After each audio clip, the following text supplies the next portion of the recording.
नमस्कार प्यारे बच्चों, आज की कक्षा में आपका स्वागत है। बच्चों, आज हम नैतिक शिक्षा में पाठ 10 अहिंसा पढ़ेंगे। बच्चों, अहिंसा शब्द से आप भली भांति परिचित हैं क्योंकि आपने अपने पाठ्यक्रम में इसे कई बार पढ़ा है।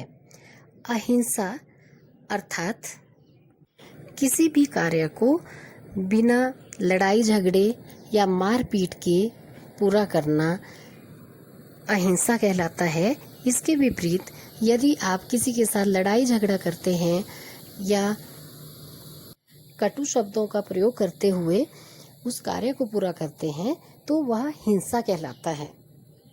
तो आइए बच्चों, अब हम अहिंसा पाठ पढ़ते हैं।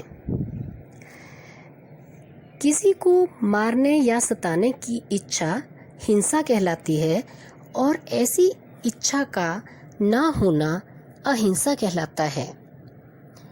हिंसा हत्या को जन्म देती है। हत्या करना पाप है, इसलिए अहिंसा को परम धर्म कहते हैं। अहिंसा परमो धर्मः।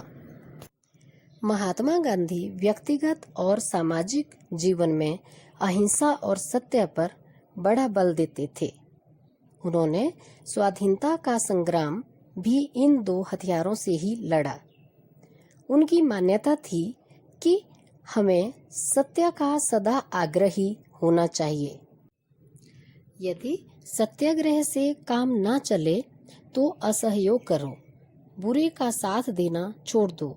यदि फिर भी सफलता ना मिले तो अवज्ञा करो, आज्ञा ना मानो। जिनके साथ संघर्ष है उनसे संघर्ष करो, किंतु किसी भी दशा में अहिंसा का पल्लू मत छोड़ो।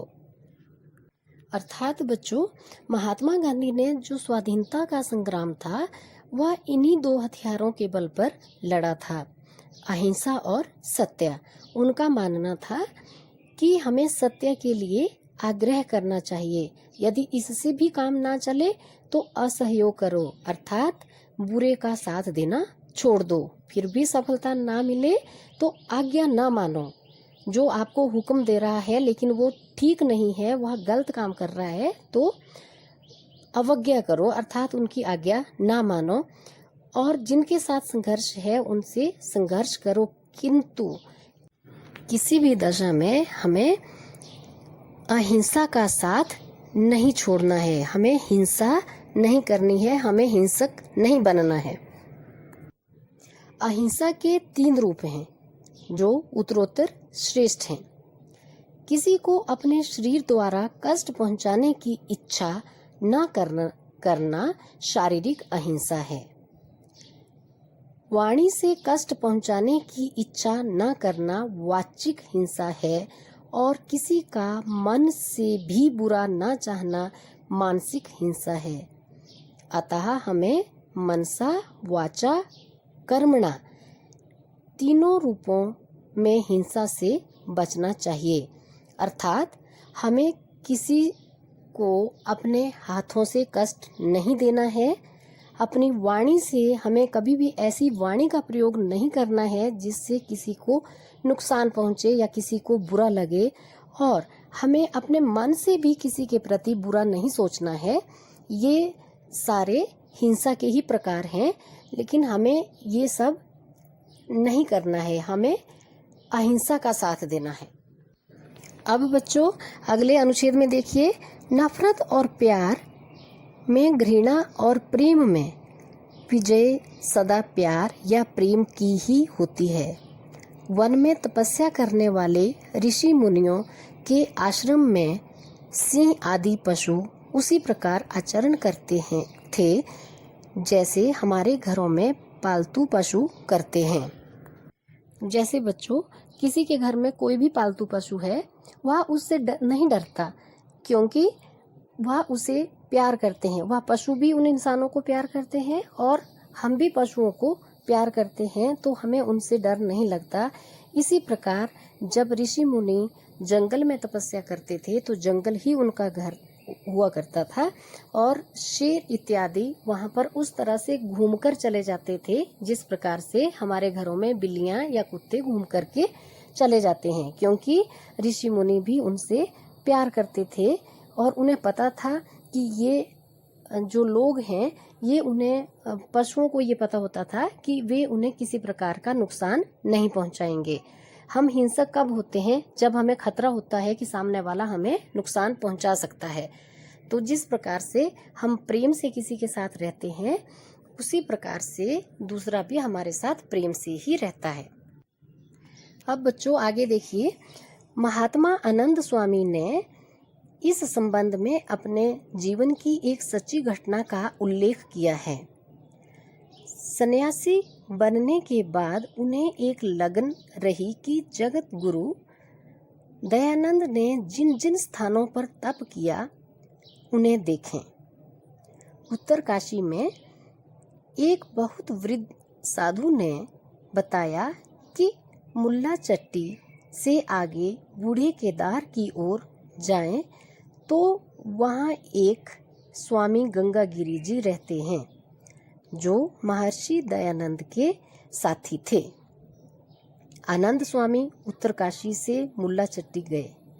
17 मील ऊपर वहाँ इतना घना जंगल है कि दिन के समय भी मार्ग दिखाई नहीं देता।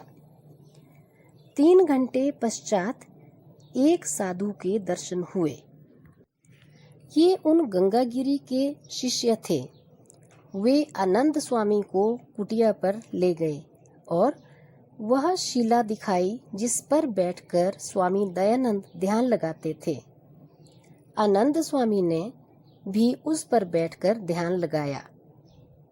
ध्यान के पश्चात आंखें खोलने पर उन्हें एक विशाल शेर अपनी ओर आता दिखाई दिया। साधु महात्मा अपनी कुटिया के बाहर बैठे थे। इन्होंने आवाज देकर कहा कि यह सिंह आ गया है। वे बोले, घबराने की आवश्यकता नहीं, यह सिंह तुम्हें कुछ नहीं कहेगा।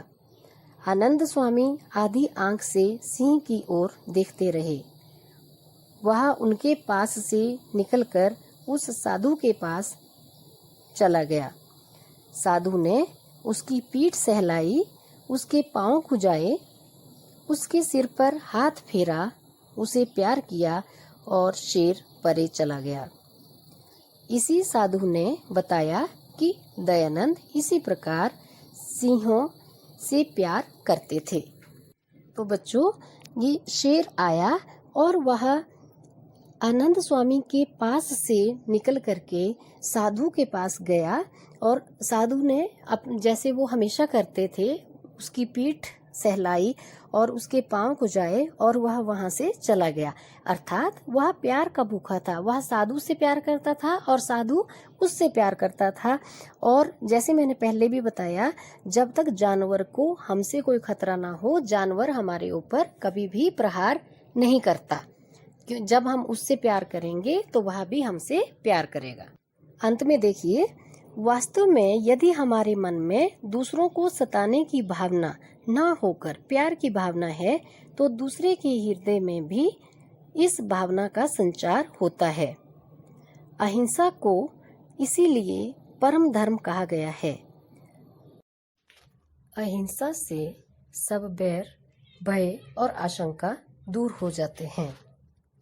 तो बच्चों, जब हम दूसरों के साथ प्रेम पूर्वक रहेंगे, प्यार से रहेंगे, तो उनके हृदय में भी प्यार का, प्रेम का ही संचार होगा। हो सकता है आरंभ में ऐसा ना हो, लेकिन यदि आप उनसे प्रेम पूर्वक बात करेंगे, प्यार से रहेंगे, तो अवश्य ही उनके हृदय में आपके प्रति प्यार पैदा होगा। इसलिए हमें हमेशा हिंसा से दूर रहना है और प्रेम पूर्वक सबके साथ रहना है। यदि हम सभी अपने जीवन में अहिंसा को अपनाएंगे तो ना तो कहीं पर भी कोई युद्ध होंगे और ना ही कोई भ्रष्टाचार होगा, क्योंकि अहिंसा के कारण ही बहुत सारी बातें होती हैं। यदि सभी लोग अहिंसा से और शांति के साथ रहेंगे तो सारा विश्व शांति प्रिय हो जाएगा। धन्यवाद बच्चों।